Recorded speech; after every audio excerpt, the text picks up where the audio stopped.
Hi hello welcome back. ಇವತ್ತಿನ ಈ ವಿಡಿಯೋನಲ್ಲಿ ಕಿವಿ ಹಣ್ಣಿನ ಪ್ರಯೋಜನಗಳನ್ನ ತಿಳಿಸ್ಕೊಡ್ತೀನಿ. ಅದರಲ್ಲೂ ಹೆಣ್ಮಕ್ಳು ಈ ಕಿವಿ ಹಣ್ಣನ್ನು ತಿನ್ನಬೇಕಂತೆ, ಯಾಕೆ ಅಂತ ಮುಂದೆ ತಿಳಿಸ್ಕೊಡ್ತೀನಿ.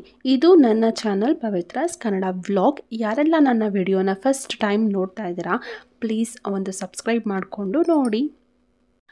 ಕಿವಿ ಹಣ್ಣು ಪೌಷ್ಟಿಕಾಂಶದ ಹಣ್ಣು. ಹಲವಾರು ಜೀವಸತ್ವಗಳು ಮತ್ತು ಖನಿಜಗಳನ್ನು ಒಳಗೊಂಡಿದೆ. ಮಹಿಳೆಯರಿಗೆ ವಿಶೇಷವಾಗಿ ಗರ್ಭಾವಸ್ಥೆಯಲ್ಲಿ ಇದು ತುಂಬಾ ಪ್ರಯೋಜನಕಾರಿ. ಪ್ರೆಗ್ನೆನ್ಸಿ ಸಂದರ್ಭದಲ್ಲಿ ಈ ಹಣ್ಣನ್ನು ತಿನ್ನೋದ್ರಿಂದ ತುಂಬಾ ಉಪಯೋಗ ಉಂಟು. ಒಂದು ಚಿಕ್ಕ ಕಿವಿ ಹಣ್ಣು ಹಲವಾರು ಪ್ರಯೋಜನಗಳನ್ನ ನೀಡುತ್ತೆ. ಇದು ಫೈಬರ್, ವಿಟಮಿನ್ ಸಿ, ಫೋಲೇಟ್, ತಾಮ್ರ, ಪೊಟ್ಯಾಷಿಯಂ, ಉತ್ಕರ್ಷಣ ನಿರೋಧಕಗಳು, ವಿಟಮಿನ್ ಇ ಮತ್ತು ವಿಟಮಿನ್ ಕೆ ಇತರ ಖನಿಜಗಳನ್ನು ಒಳಗೊಂಡಿದೆ. ಈ ಹಣ್ಣಲ್ಲಿರೋ ಉತ್ಕರ್ಷಣ ನಿರೋಧಕಗಳು ಆಂಟಿ ಆಕ್ಸಿಡೆಂಟ್ ಗುಣಲಕ್ಷಣಗಳನ್ನು ಹೊಂದಿರುತ್ತೆ. ಇದು ದೇಹದ ವಿಷವನ್ನು ಹೊರಹಾಕಲು ಸಹಾಯ ಮಾಡುತ್ತೆ ಮತ್ತು ಗೆಡ್ಡೆಯ ರಚನೆಯನ್ನು ತಡೆಯುತ್ತೆ. ಮುಟ್ಟಿನ ಸಮಯದಲ್ಲಿ ಆಗುವಂಥ ನೋವನ್ನು ಸಹ ನಿವಾರಣೆ ಮಾಡುತ್ತೆ. ಮತ್ತು ಮೂಳೆಗಳ ಆರೈಕೆಗೆ ಈ ಹಣ್ಣು ತುಂಬಾ ಪ್ರಯೋಜನ. ವಿಟಮಿನ್ ಕೆ ಮತ್ತು ಕ್ಯಾಲ್ಸಿಯಂ ರಂಜಕಗಳು ಮೂಳೆಯ ಆರೋಗ್ಯಕ್ಕೆ ಉತ್ತಮವಾಗಿದೆ. ಆಸ್ಟಿಯೋಪೊರೋಸಿಸ್ ತಡೆಗಟ್ಟುವಲ್ಲಿ ವಿಟಮಿನ್ ಕೆ ಪೂರಕವನ್ನು ಬೆಂಬಲ ಸಹ ಇದು ಮುಖ್ಯವಾಗಿದೆ. ಕೂದಲಿನ ಬೆಳವಣಿಗೆಗೆ ಅಗತ್ಯ.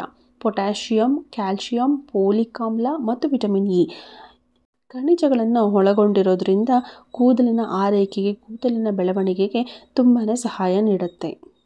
ಇದರಲ್ಲಿ ವಿಟಮಿನ್ ಸಿ ಇರೋದ್ರಿಂದ ದೇಹದ ಕಲಾಜನ್ ಸಂಶ್ಲೇಷಣೆಗೆ ಅವಶ್ಯಕವಾಗಿದ್ದು ಚರ್ಮದ ಪೋಷಣೆಗೆ ತುಂಬಾ ಉತ್ತಮ ಪಾತ್ರವನ್ನು ವಹಿಸುತ್ತೆ. 100 ಗ್ರಾಂ ಹಣ್ಣಿನಲ್ಲಿ ಕೇವಲ 50 ಕ್ಯಾಲೋರಿಗಳಷ್ಟು ಹೊಂದಿದ್ದು, ಈ ಹಣ್ಣು ಸಕ್ಕರೆಯ ಪ್ರಮಾಣವು ಕಾರ್ಬೋಹೈಡ್ರೇಟ್ ಪ್ರಕ್ರಿಯೆಯನ್ನು ಅಡ್ಡಿಪಡಿಸೋದಿಲ್ಲ. ಹಾಗಾಗಿ ಮಧುಮೇಹಿಗಳು ಸಹ ಈ ಹಣ್ಣನ್ನು ಸೇವಿಸಬಹುದು. ಪ್ರತಿದಿನ ಕಿವಿ ಹಣ್ಣನ್ನು ಸೇವಿಸುವುದು ಉತ್ತಮವೇ. ಸ್ಮೂದಿಯಾಗಿ ಸಹ ಉಪಯೋಗ ಮಾಡಬಹುದು ಅಥವಾ ಸಣ್ಣ ಪೀಸ್ಗಳನ್ನಾಗಿ ಸಹ ತಿನ್ನಬಹುದು.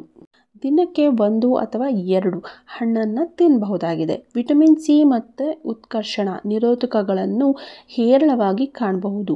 ಇದು ಸಿಹಿ ಭಕ್ಷ್ಯಗಳು ಮತ್ತು ಸಲಾಡ್ಗಳಿಗೆ ತುಂಬಾ ರುಚಿ ನೀಡುತ್ತೆ.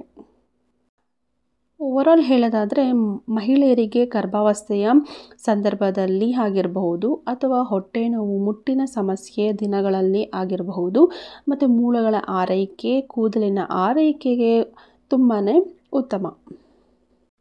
ಈ ವಿಡಿಯೋ ನಿಮಗೆ ಇಷ್ಟ ಆದಲ್ಲಿ ಲೈಕ್, ಕಮೆಂಟ್, ಶೇರ್ ಮಾಡೋದನ್ನ ಮರಿಬೇಡಿ. Thank you for watching.